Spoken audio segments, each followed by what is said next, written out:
is like The Gen Z dating experience by my boy Suburban Will. I say my boy like I've ever watched his videos, but I haven't. But shout out Suburban Will, bro. Let's get into it.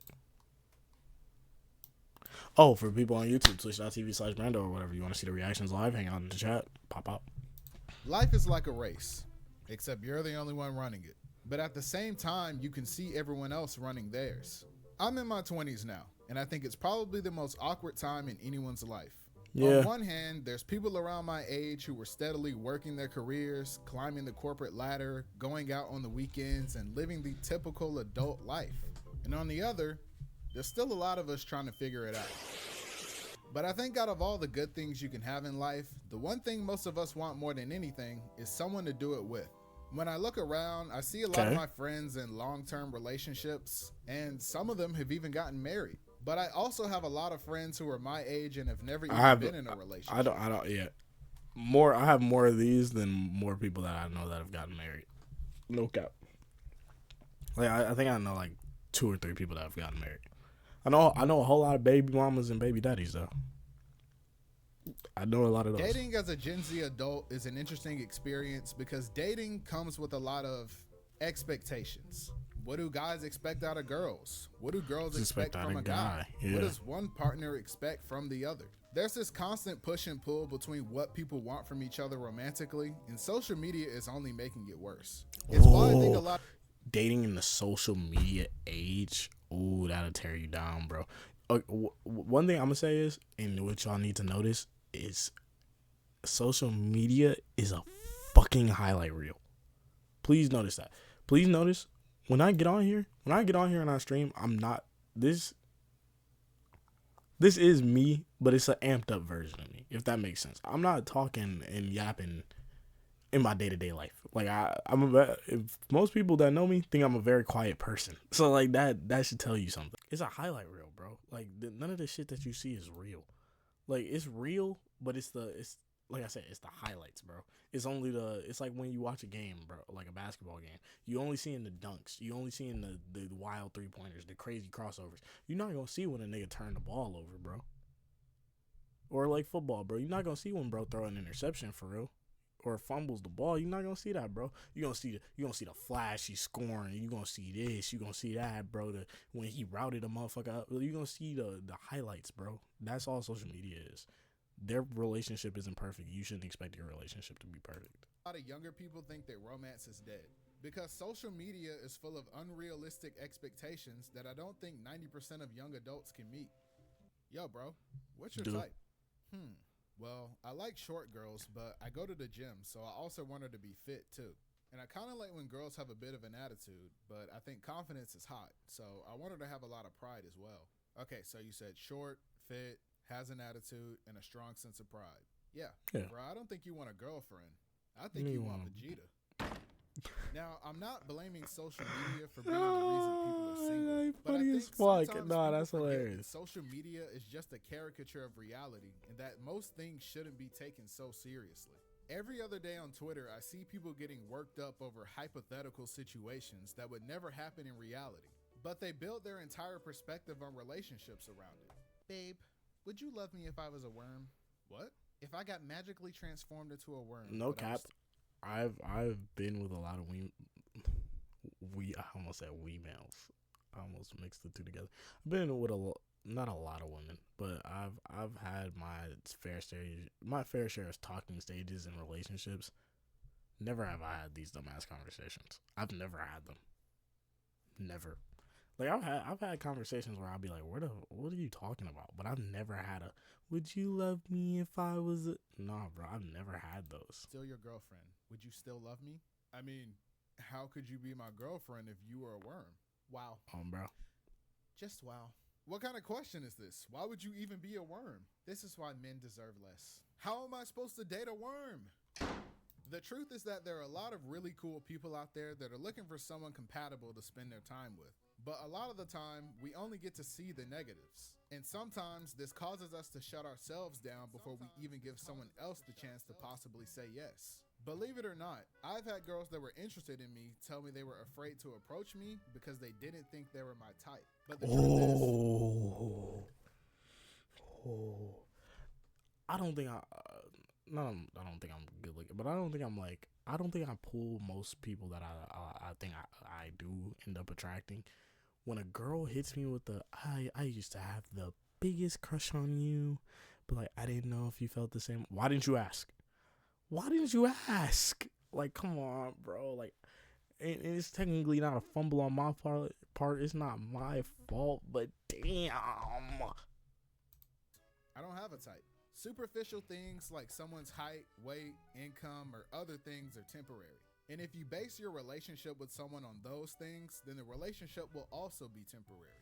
I'm not saying you should treat relationships like the stock market and invest in someone you don't find attractive, hoping they glow up into a supermodel. I just think that a lot of times when you talk to people, most of them don't care that much about looks. Sure, there are shallow people out there, but not everybody is gonna like you. And it's not always about your looks. It's like your boy coming to you like, it's no use trying to date, bro. Girls don't like me because I'm not 6 feet. No, bro, don't say that. Bro, if she don't like you because you're not, bro, if they don't like you because you're not 6 foot or because you're bigger than they want or because they like blonde girls and not brunettes or this, that, and the third, bro, leave them the fuck alone, bro. Because they worried about the wrong thing. Like me personally, like the last two girls I talked to just so happened to be white. My exes are Asian, Latina, black, white. Like I've talked to different types of girls, bro. People will see me and be like, "You like white girls?" No, bro. I just don't care. I just look for a personality. You fit that stereotype, or not that stereotype, but that personality mold. I'm gonna talk to you. Like that's all it is. I'm not worried about, well, she doesn't have brown hair. She don't really got the and also too, I'm a shorter guy. I'm only 5'7", yeah. I'm only 5'7", like 5'7", 5'8", one of those. I'm a shorter guy. The last two girls I've talked to have both been taller than me by like an inch or two. I don't give a fuck. I don't care if they're shorter than me. I don't care if they're taller than me. Because that shit does not matter, bro. It really fucking doesn't, bro. That shit does not matter. If they're worried about that, bro, kick her. What this nigga say? I say toss her groupie ass out the window and let that hoe stargaze from outside. 6 feet. It's because you have no swag. Dating is about finding someone who aligns with your values, priorities, and lifestyle. It won't always be a perfect fit, but you shouldn't have to put yourself in an uncomfortable position to meet someone else's expectations. A big fear when it comes to dating is the idea of being chosen versus being an option. When you're searching for someone to love, you want them to love you back equally. No one likes to think that their partner settled for them. You want to feel like you were their first option, not the backup plan. And this doesn't mean that you should only be looking for people who've never been in a relationship. That's unrealistic. It means that everyone deserves to feel like their partner chose them, that they're with you because they want to be with you, not because things didn't work out with the people they wanted more, or that they're only with you because they couldn't get anybody else. I think in an era of social media, it's easy to compare yourself against other people, especially when you're aware that your partner was with people before you. Like if the girl you like says she likes tall guys but you're 5'7", or all your boyfriend's exes are blonde and you have dark hair, these things can make you feel insecure and that your partner settled for you because you aren't their type. So when it comes to dating, it's really important that your partner knows that you chose them and not that they just have. Maybe it's just me. I never got caught up in that. Like all your boyfriends before me were like, nah.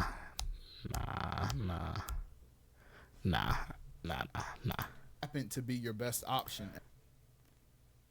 I don't know. Maybe it happened though, because I get it. I get very territorial when I got a woman. You get what I'm saying? That's my fine shit. It's mine, and she should get very territorial over me. I'm hers. I'm her fine shit, bro. Come on now. At the time, I think for a lot of young people, the scariest part of dating is dealing with commitment. A lot of people have different ways they become attached to others. Some people are more readily able to commit to someone, and others that sounded bad coming out of my mouth. Me personally, I'm very quick to accept people into my life, and there are a lot of people I consider my friends. Pretty much, if you've ever just listened to me talk for more than 20 minutes, then I'll probably think of you as a friend. And this translates to my relationships because every time I meet a girl who's like, hey, you're kind of cute, we should hang out more, and I'm fall in love. I'll be like, hell yeah. I'm like, oh, bet, here's my number. But in my head, I'm already thinking about what we're gonna name our kids. J. Christopher my is friends say crazy. I get attached too quickly, and they're honestly probably right. I've dealt with girls who are more avoidant in the past, and it's not for the weak. But sometimes people have a fear of commitment for different reasons, and that can make dating hard. And depending on what it is, sometimes you have to let that stuff go. Everyone has that one friend that's still holding on to baggage from a long time ago. Yo, bro, I met this girl today, and I think she'd be perfect for you. Nah, bro, I'm never dating again. All girls are the same. Bro, are you good? You can't say that, bro. You can't say that. I'm not gonna lie. I'm just like, bro, where like if a girl is like, oh yeah, my fault. If a girl I find attractive is like, oh my god, you're cute, we should hang out, I'd be like, yes. You get what I'm saying? Like, I'm like, when, where, excuse me. But also too, now I got out of a relationship like a year ago almost. Now I'd be a lot more avoidant, bro.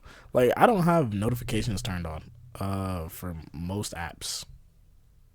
Like, I don't have my notifications turned on for most apps. Snapchat, no. Instagram, no.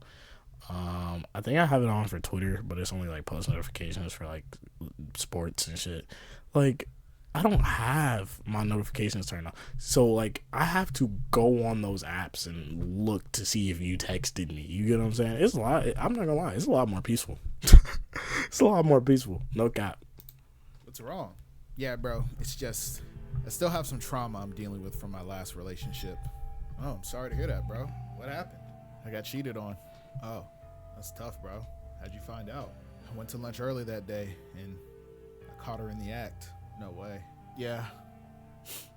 She shared her chocolate milk with another guy at the lunch table. Wait, what? Wait, she what? told me I was the only guy she would share her Trumu with. I couldn't believe it. Wait, bro, how long ago was this? You remember Shanice? Bro, from 7th grade? Yes, bro. We were gonna spend the rest of our lives together. Bro, that was middle school. You gotta let that go. But I remember it like it was yesterday. Bro, we were 12. I can understand not wanting to rush into a committed relationship with someone and wanting to take things slow. However, one thing that's super common with Gen Z is being caught in a situationship. A situationship is basically when you're doing all the things that people in a relationship would do without being in a relationship. Sometimes people aren't on the same page when it comes to commitment, and that's fine. One person may want to take the relationship to the next level, while the other person needs some time to know if they're ready. I never thought I'd be in a situationship. I got into one not recently. It's been like, it hasn't been within 2025. We left that back in 2024, but I was in a situationship after I got out of my last relationship. I liked her. I really did like her. I hope nothing for the best for her. It was just like, dog. It was just so, like, it was like, we was like, you know how like you watch boxing and they got that first round and they're just like feeling it out. You get what I'm saying? There's no like punches being thrown. They just kind of like, I just want to see how you move type shit. Imagine months of that. Imagine, that's all a situationship is most of the time, bro. It's just months of people being like, how you moving? You get what I'm saying? Like, what's going on with you, bro? I swear that's how it was. I'm sorry.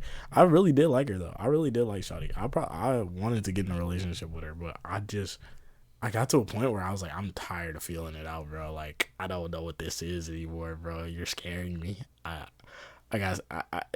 can't keep doing this, Shawty. No cap. However, you shouldn't still be acting like you're in a relationship when you're not, because that's when things get confusing. Yo, so how's things going with you and that one girl? Oh man, they're great. We talk every day. We hang out all the time. I met her mom. She's been staying over. We're even sleeping in the same bed. Oh, met her mom. So, was crazy. Is she your girlfriend now? Whoa. Why are you throwing that G word out, man? We're just friends. Well, we've been friends for years, and we never sleep in the same bed, except that one time. Well, I mean, it's different because she's a girl, you know? But we're just chilling. Okay, so if you're just friends, then you wouldn't be mad if I tried to ask her out. I will chokeslam you through the floor, bro. Exactly, bro. You clearly like her, so just wife her up. Is he talking about that one girl he's been kicking it with, but he's too scared to put a label on it? Yes, bro. Bruh, if you don't man up and tell that girl you need her same day delivery like Amazon Prime, all right, bro, chill. Dude, what? I get not wanting to put a label on things, but what's important is that you're both on the same page. One time, I went to get lunch with a female friend of mine, and everything was going great, until the waitress brought the check. Apparently, since she saw a guy and a girl getting food together, she immediately assumed that we were on a date. And since it's a date, I'm supposed to pay for both of our meals. And that was crazy, because before bringing the check, waiters usually ask if your meals are separate. But no, True. She was just like, this is a date, you're a man, so you pay. My friend offered to cover her half, but at that point, I had already accepted my fate. So yeah, make sure it's clear where you stand with someone before you end up spending $53 on a burger and fries. One unique thing about dating for Gen Z, though, is that we have a lot of options when it comes to looking for love. Obviously, there's traditional dating where you meet someone either on your own or through your friends. Start dating. But there's also online dating where you create your profile, get a match. Never touch that shit a day in your life. I'm actually writing a script about like Tinder and dating apps because I did get them. Bro, they're so boring. They're so boring. It's not even like, bro, it's like you get matches, bro, and like half of the time either they don't message you or you don't message them. No, I'll be messaging everybody because I don't give a fuck. I'll message them and then you never get a response, and it's like, bro, like what the fuck. And also too, some people's bios, I just be wanting to smack that. And then the amount of OnlyFans girls that'll just like instantly like you. There was this one girl I didn't know she had an OnlyFans, matched with her. I was like, oh, okay. You get what I'm saying? I'm talking to her and she's like, add me on Instagram. First sentence out of her mouth. I'm like, nah, I'm good. Like, I kind of want to see how things go on here before like I do on a different app. You know what I'm saying? Like, I don't want to have. So I'll end up linking on the Instagram Linktree. Man, what? I matched her so fast, bro.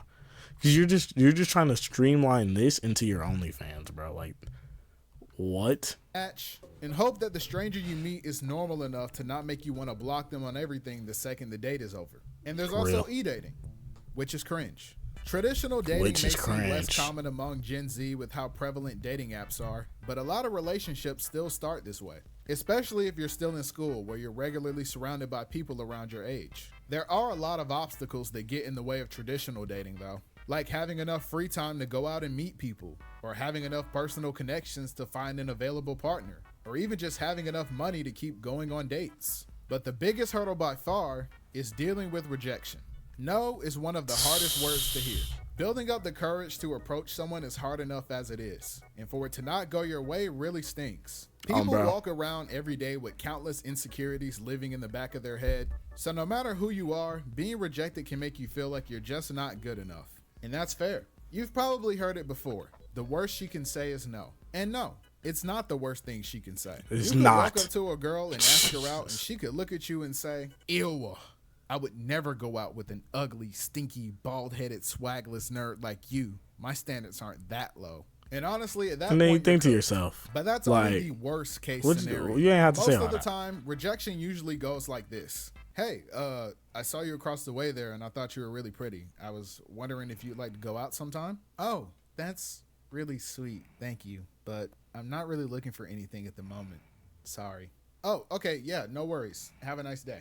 No matter how nice it is, rejection always hurts. And for most guys, at least, I don't even think it's a fear of rejection, but it's rather, just it's a little bruise to the ego. It's just a little like it's like when you play fighting with somebody and they stick you. Like it's a little, you get like a little stiff shot and you be like, ooh. You're just like, why'd you do that? You get what I'm saying? That's what it is. a fear of being seen as a creep.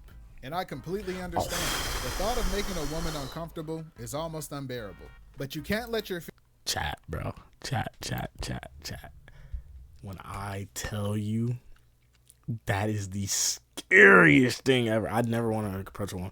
I like, even when we was on Omegle last night, and it was like this. It was a couple attractive females. I said, oh, she's actually kind of beautiful. You get what I'm saying? I feel weird giving girls compliments. Like, even on Omegle, I want nothing to do with those girls. They're on Omegle, bro. Like, I don't know them. You get what I'm saying? Like, I'm not trying to raise them up or nothing, bro. Like, you get what I'm saying? Bro, just giving a girl a compliment, like, it's looking at, like, even Parker's one of my good friends, bro. If Parker has, like, really nice nails, I don't tell Parker she's got nice nails. Because I don't want to come off as a weirdo, bro. Coming off as a weirdo or a creep, just making a woman uncomfortable, that shit, like, it, no, bro. I'd rather be known as being corny, or, like, dumb, or stupid, or maybe even smelly, before I become I make her uncomfortable, bro. Nah. Fear of rejection turned into a fear of approaching people in general. All right, bro, I'm finally gonna do it. Today I'm gonna tell that girl how I really feel. That, bro, Why you're you in put there. this I'm nigga in a telling you, Nike just play it tag? cool. You're right, bro. I just gotta stay confident. Excuse me. Do you know what time the library closes? I need to return this book, but I'm trying to figure out if I should do it before or after my next class. Could you help me out here? He had to go to the bathroom. Despite the challenges, I still think dating traditionally is one of the best ways to meet someone. That's Your me, friends Lucky. can help put you on with people they think will match your personality, and it gives you a more organic connection with someone that can grow over time. Online dating isn't really a new thing anymore, and honestly, it isn't as bad as it used to be. I have a few friends who met their partners on dating apps, and they're honestly in very happy, healthy relationships Shout out with to people them. they met online. Shout I out to think the them. biggest issue with online dating, though, is that since you're dealing with strangers, it can be very superficial. The only thing they really have to go off of initially is your appearance and whatever you put on your profile. So sometimes it's hard to really find someone who's a good match for you. It also goes against the #1 rule of the internet, which is to never link up with random people you meet on the internet. But it does lead to one of my favorite games, which is figuring out how long it takes for your date to finally reveal themselves as a weirdo. Wow, this was such a nice date. I really enjoyed talking to you. Of course, you're such an interesting person. Can I ask you something before we leave? Sure, what's up? Can I take a picture of your feet? Your toes look very nice, and I would love to set them as the wallpaper on my phone. What? I thought you said you like girls with a good soul. No. I said I like girls with a good soul. Here, just hold still for a second. I think my Uber's here. And then there's e-dating. Oh boy. The digital age has changed the way we do a lot of things. Don't e-date, bro. Including dating. And e-dating is something that's really common among people who don't go outside a lot. And don't get me wrong, I've been playing video games since I was 4. And over the years, I've met a lot of really cool people online and would even consider them good friends. I think just about everyone in Gen Z has at least one friend that they've never actually met in person. E-dating isn't too different from Chris, shout out Chris, wherever he is. I've never met Chris before. I met him in a fucking Among Us lobby during COVID. I know Chris. He's a youngin'. He edited some of my videos back in the day. I fuck with Chris. Never met him before. Your typical. He has family. He has family in my state. Never met him before. Never. Long distance relationship, but it's definitely a relatively new experience. One day, you and your homie are queuing Swift plays and an e-girl with a soft voice gets on your team. Now you see him duo queuing on his alt and silver at 4 a.m. I know I make fun of e-dating a lot, but genuinely, if you're happy with someone you met in a Discord server, then that's great. But I've also seen a lot of e-relationships end badly with leaked DMs full of messages I wish I never saw. So if you're gonna e-date, make sure she's only for you and not for the hashtag general. No matter what kind of situation you find yourself in, it's important that you always remember to be yourself. You don't need to be someone else to attract a certain type of person. And if you feel the need to act like someone you're not to impress someone, then they're probably not worth it. There are people out there who will like you for you. You don't have to pretend. You're gonna be living a lie, bro. Stick to being That's yourself. not fun. We all know that one guy that starts acting different when girls come around. Bro, there's no way he's beating Goku. Nobody can beat Goku. Dude, I'm telling you, with Gear 5, Luffy solos the verse. Bro, he's not touching Goku. You're tweaking. Bro, the Toon Force. I'm telling you the Toon Force. Nah, bro, I'm not trying to hear it, bro. You don't know about the Toon Force. Hey, guys. Oh, hey, what's up? What you guys doing? Oh, we were just having an anime debate. Like, this guy thinks Luffy can beat... I mean, that was really more so him. Like, I'm not really into all that anime stuff for real. It's, like, kind of immature for me. Oh, you guys talking about anime? I love anime. Have you guys seen Hunter x Hunter? Hunter x Hunter? Yeah, that's my show. Like, Killer Will, like, that's my favorite character. Bro, weren't you just calling it mid, like, last week? Bro, chill. You always bringing up old stuff. Like, I'm a different man now. Right. Anyway, I was coming over to ask if you still needed your shift covered tomorrow. My schedule opened up and I wanted some extra hours. Oh yeah, it's perfect. I really needed to be off tomorrow. So if you can, that'd be great. Yeah, bro. Now you can come to the gym. Like, I be going every day. In fact, probably about to go now, low key. Probably hit the bench. Yeah, so I'll text you when I pick your shift up, okay? Yeah, thank you. I mean, you can text me too, though. To sum it up, right, somebody get this nigga out of here, man. And a lot of times, finding the person who's right for you takes a lot of trial and error. Some people get lucky and are able to find the right person for them at a young age. And for others, it takes a while. What matters is that you remember to prioritize yourself just as much as you value the relationship. You shouldn't lose yourself just to be with someone else. So make sure you take time to focus on you as well. Don't become one of those people who spends every second of their life with their significant other, and invest in a support system outside of your partner too. When it comes to relationships, it can be easy to turn a good thing into a bad thing. And the key to making sure things don't go south is finding balance. Don't hang on to something bad for too long, but also don't be quick to let a good thing go just because you hit a bump in the road. Like all things, a healthy relationship takes patience, compromise, and maturity. Thanks for watching the video. Don't forget to follow me on Twitter, and thanks for 20K. Hey, bro, W video from Suburban Will. No cap, no cap. Oh, it said thanks for 20K. You got 68. Oh, this came out 7 months ago. But yeah, no, bro. W video from my boy Suburban Will, bro. We'll definitely check out more of his stuff. It was a banger. But for the people over on YouTube, this is unfortunately where our time comes to an end. I'll see you guys later. Let's get it in. Took a sip of Henny, so I had to bring out F&N. You told me they really wasn't fucking with a Rassy, so I just had to bring out the fault, nigga, Poxy. I had to cut him up, man, I'm feeling like Zaraki. I walk up with a smile on my face like I'm cocky.